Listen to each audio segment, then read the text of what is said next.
DBaca maker here. I'm speaking to you from inside my room right now because it's very noisy outside. And I wanted to welcome you to my latest video. It's been a long time since I posted anything, and that was because for a while we had an illness in the house, a cancer. Not a family member, but a very close friend. And during the final months of the disease, we wanted to keep things quiet here and peaceful so that she would be able to rest. And though I'm not saying this to gain sympathy or anything like that, because it is what it is, but she has since passed away. And as a result, things are now changing again in the house. Projects that had been put on hold are now starting to slowly ramp back up. And it's unfortunate that it happened at this time of year, but she was surrounded by family and friends. And now we can move forward. And since it is still so close to Christmas, I decided that I was going to make a friend a gift. And this friend likes to grill, so I decided to make him a steak flipper. It's actually for the whole household. But this video shows how I made a brand new steak flipper out of my old fire poker. The first challenge that I ever fought, the second challenge that I ever undertook. And I was dissatisfied with the result, so I took that and reshaped it, and this is how I did that. And you'll see the end result at the end of the video. So this is the fire poker that I had made, and it was ineffective, it was ugly. And so I decided to repurpose it, to turn it into this steak flipper. I just cut off the old ugly point, and later I cut off the old ugly handle, so I had a good amount of half-inch bar, round bar, to work with. And here I'm starting off with a blunt taper, and then I'll draw this out to a smooth taper for the point. Now, had I been thinking about it, I would have taken this time to draw out the entire bar, because it was a half-inch round stock. You don't need that for a steak flipper. But I didn't. Draw that out a little bit more, but I'm about to run out of gas. I'm working with a 3.5 pound hammer here, and I was surprised how quickly my arms got tired, so I switched to my 3-pound hammer, which was amazingly a lot easier to work with. I had made a steak flipper before, just as a practice, but I hadn't put the tip in the right point. I had it below the level of the bar, and so it wasn't grabbing the steaks very well. Now here I'm hot rasping the point to make it smooth, and here I'm using my bending jig to create the point, the hook.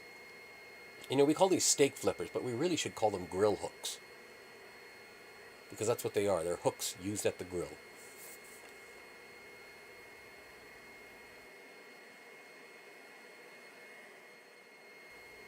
And here I'm just refining that curve,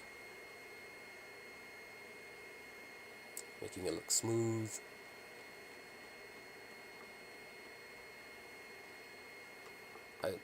I did this to try to pull that hook back out a little bit, and unfortunately what I did is I flared out the end. I've corrected that since. A little bit of heat and a little bit of pliers. Now here's where I make the difference with the hook. I make sure that the hook is on the anvil before I start bending it down at 90 degrees. This way the hook is above the bar at the and can grab the steak more easily. And here I'm just refining that 90. I wasn't looking for a super sharp 90, but if I'd wanted to, I could have just upset that little bit before I did the hook and tried to do that out. Here now I'm working on the handle. Again, another taper. This one's not going to be so refined because this is the handle. I'm just creating a smoother taper to make the scroll at the very end. But it's at this point that I decide I'm going to start drawing out this bar to knock it down to, say, like 3/8 round instead of 1/2 inch round. And of course, I'm holding the bar at the wrong angle. I think, though I set this anvil up to brush my knuckles when I'm up against it, I think that's still just a little too low, because I'm bending over to do this work, and I'm not holding the stock flat against the anvil face. So I'm probably at some point going to lift this up by another 1.5 inches.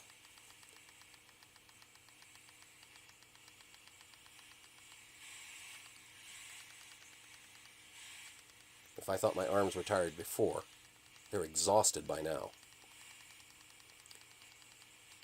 But I plug on. Finally found a use for those wolf jaw tongs that I bought at the farriers, because up until now they weren't holding anything, but they're doing a fantastic job holding this round stock without slipping. Now I get to go to the end and form the handle.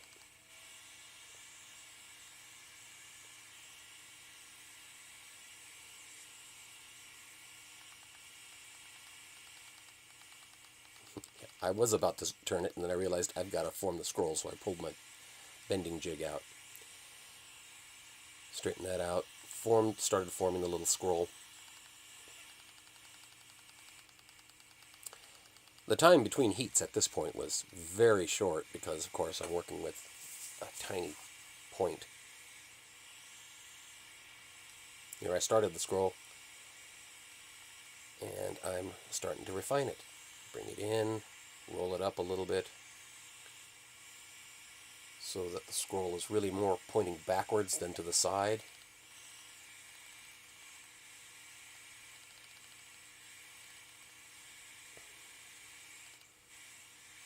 And now I get to bend it.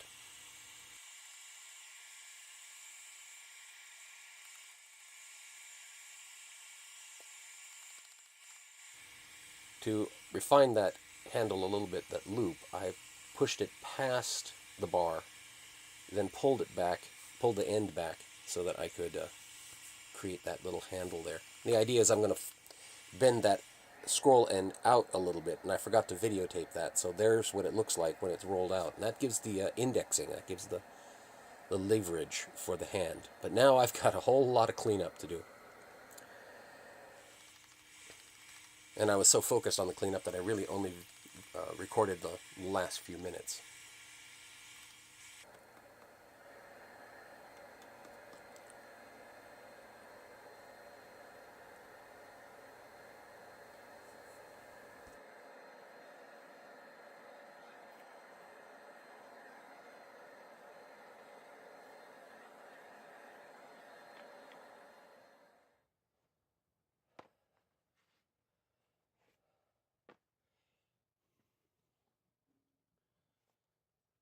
My arms are just too tired now.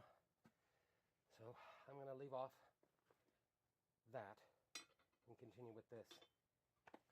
Since I'm going to go ahead and give this as a gift, I'm going to flat disc it and then put it in the oven to season it. But I wanted to, there's a lot of bulk here. There's still a little there. I might start up the forge again and I'll wire wheel that out, flat disc that out, and get it nice and smooth and pretty, and find a spot for a faux touch mark. Right now all I have is a cold chisel to make any kind of touch mark, so I will do that.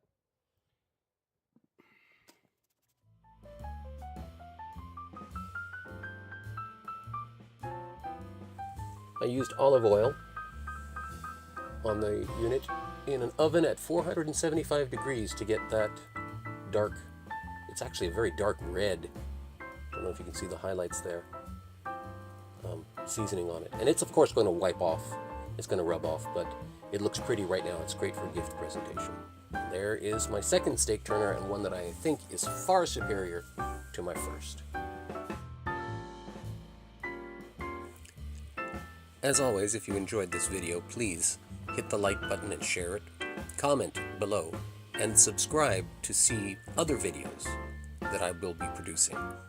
And here are some older videos of mine that I think you might enjoy. Thank you for watching.